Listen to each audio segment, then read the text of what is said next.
How to convert BNB to USDT on Trust Wallet. Hello everyone, this is Sabrina here to help you today. So without any further ado, let's get right into the video.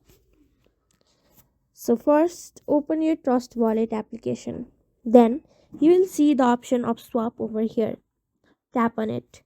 Then go to the swap section. Now simply go to this search bar and then search for BNB.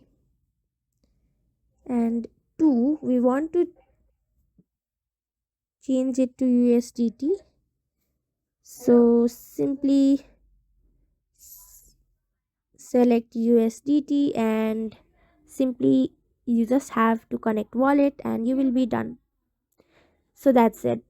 Thank you for watching this video. Make sure to like, share and subscribe to our YouTube channel. If you got any question, comment them down and I'll catch you in the next one.